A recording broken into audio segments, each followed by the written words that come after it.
Fala pessoal, tudo bem com vocês? Muito bom dia, muito boa noite a todos. Vocês estão bem? Eu estou muito bem, graças a Deus, né? Bom pessoal, hoje eu gostaria de fazer um vídeo com vocês aqui sobre os novatos da Fórmula 1 da temporada agora de 2025, tá? Queria fazer algumas considerações, né? Não é prevendo o que vai ser desses meninos que estão entrando agora. Mas é mais uma questão assim do que eu acho, né? De como esses meninos eles vão entrar para a Fórmula 1, né? E aqui eu falo do André Kimi Antonelli. Aqui eu estou falando do Gabriel Bortoleto, né? Vamos falar muito do Gabriel Bortoleto aqui. Assim, falar na medida do possível, né? Para não ficar um vídeo muito longo também. Do Gabriel Bortoleto. Vou falar do Jack Durham. Vou falar do Oliver Bearman, né? E vou falar do Isaac Hadjar, um nomezinho esquisito, né, que só, né? Enfim. Bom, vamos começar pelo Hadjar, né? O Hadjar, de todos eles, na minha visão, ele ao lado do Bortoleto, né? Eles, assim, eu vou falar assim num quesito assim de expectativa diante da situação que esses meninos estão com um carro de Fórmula 1, tá? E sob a pressão e tudo mais, essas coisas assim, tá? Não é prevendo nem nada, é só uma opinião e tudo, minha opinião e tal, né? Você já sabe, não preciso ficar perdendo meu tempo falando que é minha opinião e tudo, né? Porque posso estar certo, posso estar errado, mas não vou deixar de expor minha opinião aqui, né? Enfim, vamos falando do Hadjar, né? O Hadjar, ele meio que foi contratado às últimas horas, assim, né? Meio de última hora, não houve nenhuma previsão assim de meses antecipados de que ele entraria na Fórmula 1. Pelo menos não me lembro assim de nenhum momento assim onde houve uma notícia de que ele estava sendo muito esperado na Racing Bulls e tudo mais. Então, para mim, esse menino ele chega totalmente, desculpe o termo para alguns aí, totalmente virgem de Fórmula 1, né? Eu acho assim que não é absurdo dizer que os seus primeiros quilômetros tenha sido assim, claro, ele já teve outros momentos talvez em que guiou um carro de Fórmula 1, mas os testes de pré-temporada foram um dos primeiros momentos dele guiando um carro de Fórmula 1. Então, eu não me espantaria um pouco se esse menino fosse de errar um pouco nas circunstâncias atuais, né? Infelizmente, há muitas limitações para esses caras com relação a esses novatos, né? Há muito pouco tempo assim de experiência para o piloto pegar a manha e tudo mais, e a não ser que ele esteja na academia, a não ser que ele esteja sendo mencionado e tudo mais, como outros pilotos que eu vou falar há pouco, a expectativa assim é baixa com relação ao Hadjar, justamente nessa questão assim de entrar no carro de Fórmula 1 e não se expor a acidentes, porque ele vai cometer muitos riscos, e eu imagino que assim é uma suposição que acho que ele vai acabar tendo muitos problemas com relação a exageros nessa temporada. Justamente assim porque ele não tem uma experiência. A Fórmula 1 por si só não permitiu ao Hadjar com que ele tivesse mais quilometragem sobre um carro de Fórmula 1, que é completamente diferente de qualquer automóvel que ele já tenha dirigido. Então, as minhas expectativas dele chegar no primeiro grande prêmio agora da Austrália e fazer alguma coisa, para mim, são baixas, né? Porque ele vai ter muita bagagem para ter que aprender. E o senhor Helmut Marko vai ter que ter uma paciência do caramba com esse menino. Porque, como eu falei, poucos quilômetros rodados aí de Fórmula 1 e tudo mais. Acho que claramente ele vai cometer erros para aprender, porque na Fórmula 1 é assim, você aprende errando, né? É claro que você não pode também ficar persistindo demais no erro, senão esses caras vão querer te tirar da equipe, né? Eu não sei que você seja um Lance Stroll da vida, que tem o pai que é o chefe da equipe, a não ser que você tenha uma mala de dinheiro, né, como outras várias aberrações que tiveram na Fórmula 1. a tendência normal na Fórmula 1 é essa. Se você cometer muitos erros, vaza, né? Bom, dito isso sobre o Hadjar, vamos para o próximo, que eu também considero como muito pouco experiente, que é o Bortoleto, né? O Bortoleto, pessoal, para mim, eu acho assim que as expectativas em cima dele, vocês podem até pensar assim, porra, mas eu vejo muitos lugares falando sobre o Bortoleto e tudo mais, aqui na mídia brasileira. Lá fora eu não vejo o Bortoleto sendo muito mencionado, de que disso ou daquilo, né? Claro que ser assessorado por um também piloto, no caso o Fernando Alonso, já aumenta um pouco as expectativas sobre o Bortoleto, né? Eu considero que o Bortoleto está na mesma linhagem do Hadjar nessa questão de experimentar um carro de Fórmula 1, né? Ele tem muita pouca quilometragem, né? E está a bordo deste carro horroroso que a Sauber mais uma vez fez nessa temporada, né? Em breve vou fazer um vídeo aí do que eu achei das 10 equipes na pré-temporada, né, e tudo, né? Mas o pouco que eu pude ver é que o carro é uma tragédia anunciada e muito provavelmente vai ser o pior carro do grid, né? Então eu imagino que por estarmos à mercê de pilotos brasileiros já tem um bom tempo, né? Desde 2017 a gente não tem um brasileiro na Fórmula 1, né, que na época era o Felipe Massa. Eu diria, na minha opinião, que o Bortoleto, as pessoas vão querer que ele esteja em lugares onde ele não vai poder estar, porque ele vai ter um lixo de carro a bordo, né? Mas assim, as expectativas são boas. Eu não vejo o Bortoleto, eu vejo assim, claro que o Bortoleto vai estar na mesma situação de risco de outros, do Hadjar, né? Pela pouca quilometragem, pela pouquíssima experiência. E mais uma vez eu culpo a Fórmula 1 por isso, né? Porque a Fórmula 1 deveria ter dado mais acesso a esses pilotos novatos aí para terem mais acesso ao carro Fórmula 1. Você basicamente colocar os primeiros quilometragens, literalmente falando, de um piloto de Fórmula 1 nos testes de pré-temporada, onde tem vários experimentos, para mim desculpa, algo surreal de se imaginar, né? Então as minhas expectativas com relação ao Bortoleto, pela questão de ter um carro ruim e pela questão da pouca quilometragem, não são altas na minha visão. Não nessa primeira temporada.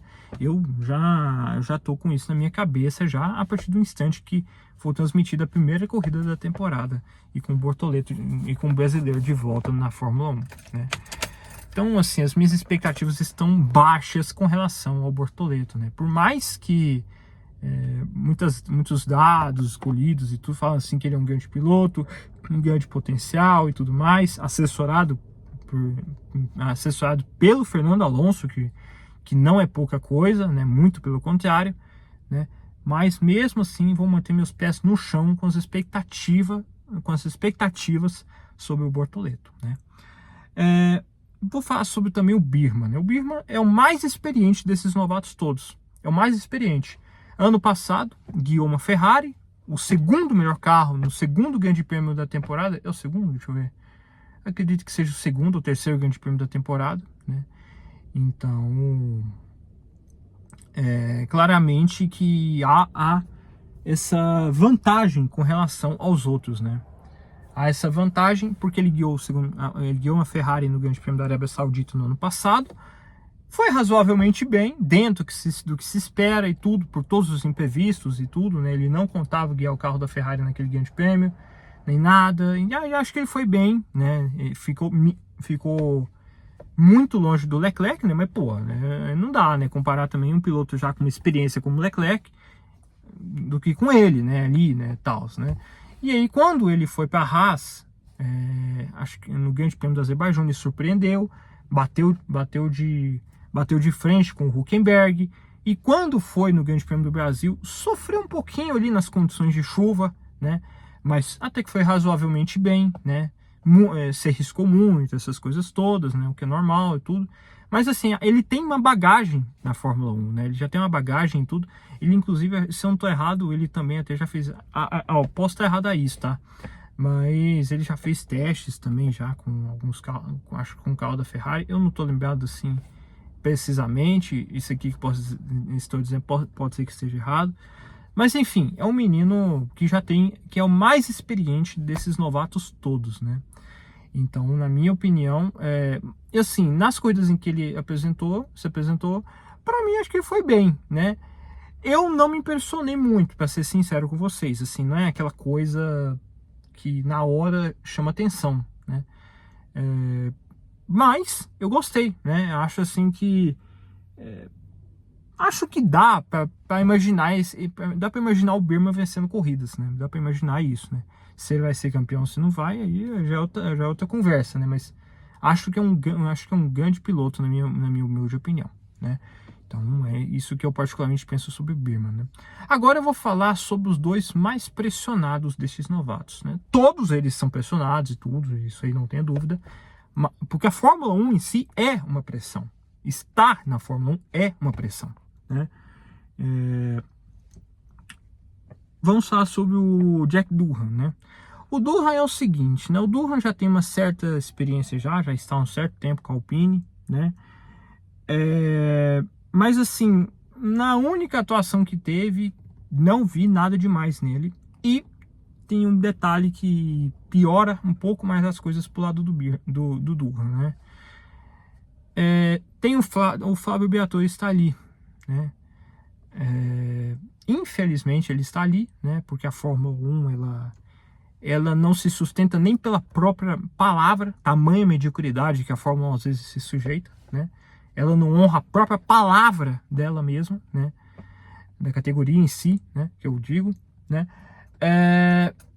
E assim, é bem óbvio que o Briatore não foi com a cara desse menino. Não viu nada demais. E contratou como piloto reserva o Franco Colapinto, né?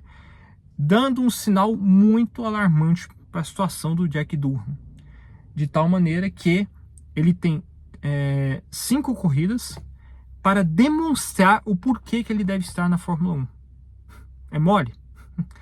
Então, assim, além da pressão constante de um novato e tudo mais, além da pressão constante da Fórmula 1 em si, que já é uma grande pressão e tudo mais, o topo da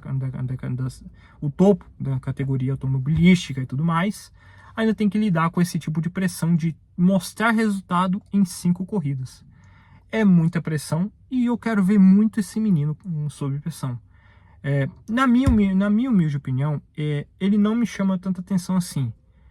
De falar assim, nossa, esse menino vai vencer corridas, esse menino pode até mesmo se pensar de que vai ganhar algum campeonato, coisa assim. Eu não vejo desse jeito. Para mim, ele, na minha visão, claro, isso é minha visão, para mim ele mostra muito uma imagem de um piloto meramente comum, né? Posso estar errado, né? Eu quero ser surpreendido, quero que esse menino mostre resultados e tudo mais. Mas na minha opinião, o Jack Durham, na minha visão, ele não tem esse pedigree diferenciado que alguns pilotos têm para ser algo a mais do que um piloto comum. Ele é um bom piloto, mas bom piloto, assim, não me chama atenção, né? E bom piloto, na minha opinião, é até muito das minhas expectativas que eu estou gerando sobre o Jack Durham, né? Então, ele vai ter uma pressão de ninguém mais, ninguém menos do que o Flávio Briatore. E vai ter 5 corridas aí e o Franco Colapinto vai estar lá toda hora que alguma cagada acontecer com o Jack Durham. Na hora vai aparecer o Franco Colapinto vendo um acidente. A Fórmula 1 vai filmar a reação do Franco Colapinto. Tudo isso porque isso gera pressão e gera audiência, né? E agora vamos falar do mais pressionado de todos eles. Andrea Kimi Antonelli. Senhores, esse garoto, ele é considerado, de acordo com a Mercedes, o próximo Max Verstappen. É mole, assim, essa comparação de um menino que nem estreou na Fórmula 1 e tudo. Cara, assim, eu de verdade mesmo, eu já vi muita essas paradas aí de falar próximo Ayrton Senna, próximo Michael Schumacher, e esses pilotos não passarem de carniças ambulantes em um carro de Fórmula 1. Eu quero acreditar que o Antonelli saiba lidar com toda essa pressão. Porque a Mercedes colocou em cima dele todas as pressões possíveis dentro de um piloto de Fórmula 1 em seu ano de estreia. Ele vai começar com uma Mercedes que, você pode até teorizar o seguinte, mas Neto, a Mercedes não é aquela Mercedes de 2021, de 2020, dos anos 10 ali, né, de metade dos anos 10. Beleza, não é. Mas você tem a ousadia de chamar a Mercedes de equipe mediana? Você tem a ousadia de chamar a Mercedes de uma equipe mediana? Eu não tenho essa ousadia. Para mim, a Mercedes é uma equipe que pode a qualquer momento demonstrar alguma coisa. Demonstrar algum potencial desbloqueado, coisa assim. Talvez não com esse regulamento de 2025. Mas o próximo ano, quem sabe, não sei. Né? Então, é muita coisa para esse menino, para esse Kimi Antonelli engolir. Né? A própria Mercedes fazendo essa propaganda. Já vi absurdos comparando ele com o Ayrton Senna, porque ele é muito igual na estética, o cabelo ondulado, a forma de sorrir, tudo, essas coisas todas. E assim, o pouco que eu vi nele, ele já encheu o carro na parede, né? E assim, a Mercedes fala, não, já estamos preparados e tudo, nessa questão assim de talvez ele bater muito e tudo, essas questões e tudo. Assim, cara, numa boa, eu considero honestamente que isso é, assim, a própria Mercedes está se preparando para algo que ela mesma se enfiou. Porque eu acho, honestamente, os outros pilotos, o Birman, o Hadjar, o Bortoleto, o Jack Durham, nenhum deles estão numa equipe grande. Todos eles estão numa equipe média para pequena, né? Então, é um tipo de pressão diferente, é um tipo de ambiente de pressão diferente. E o Antonelli vai começar já lá de cima, né? Agora, pode ser que ele seja que nem foi o próprio Hamilton, né? Inclusive o próprio Hamilton em 2007, né? Quando também estreou numa McLaren, né? Que era talvez o melhor carro do grid naquela temporada, né?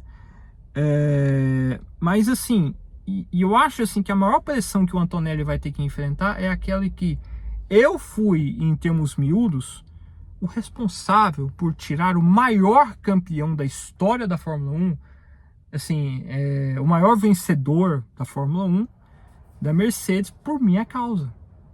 Porque a Mercedes, na verdade, o que aconteceu? Ela propôs um contrato de 1 ano apenas para o Hamilton. E o Hamilton, lógico, e isso para os pilotos de Fórmula 1 é uma ofensa e tudo mais, ainda mais um piloto do pedigree do Hamilton. Então, muitos atribuem a saída do Hamilton com a chegada do Antonelli. Então, já é mais uma pressão para ele. Mas tudo isso aconteceu porque a Mercedes é quem colocou essa pressão em cima dele, né? Ela fala assim, se preparem, né? Pode ser que ele cometa muitos acidentes e tudo mais. E, assim, não nessas palavras, claro, né? Mas foi a Mercedes quem colocou ele nessa situação. Ao invés de colocar ele numa equipe pequena ou mediana e tudo mais, não, ela resolveu já colocar ele já a bordo de uma Mercedes, né? Então assim, se ele bater demais e tudo, pode colocar talvez esse pai na conta da Mercedes, né? Eu não acho legal essa parada assim de colocar um novato numa equipe como a Mercedes. Para mim era muito mais lucrativo colocar numa Williams. Exemplo assim, olha a situação, cara. O Sainz que demonstrou um grande ritmo ano passado e tudo mais, né? Está numa Williams, que era teoricamente a equipe que o Antonelli deveria estar. O Sainz não vai estar em pódios, não vai vencer corridas, não vai fazer poles, porque ele vai estar a bordo de uma Williams. Mas se ele estivesse numa Mercedes, que seria o cenário ideal, né? Ele talvez venceria corridas, ele talvez faria poles, ele talvez, né, faria muitas outras coisas, né? E tudo isso não aconteceu porque a Mercedes deposita todas as esperanças no Antonelli. E depositar todas esse nível de esperança, de de tirar um heptacampeão da equipe, de recusar um dos pilotos ali que teve um bom ano de 2024, como o Carlos Sainz, não é pressão? Então, para mim, o Antonelli está carregando uma tonelada de pressão, né? E ele vai ter que carregar isso, né? Talvez por conta dele, ele estaria no Williams, talvez, não sei. Mas a Mercedes é quem quis ele já lá na Mercedes, já quis logo. Por quê? Mas por que a Mercedes é assim? Porque a Mercedes perdeu o Verstappen desse jeito. A Mercedes teve essa chance em 2015 ou 2016, eu não estou lembrado aqui agora de cabeça, com o Verstappen. E a Red Bull viu esse potencial no Verstappen e o Verstappen se tornou esse cara que a gente vê hoje. E a Mercedes teve a chance. O Toto Wolff, inclusive, acho que chegou até ir na casa da família Verstappen para negociar alguma coisa. E não depositou muita esperança no Verstappen, né? E hoje tá aí, o Verstappen sendo tetracampeão, vencendo tudo quanto é corrida, e sendo o piloto fenomenal que é, né? Então ele não quer repetir a mesma coisa com o Antonelli, mas a pergunta é, o Antonelli é esse piloto?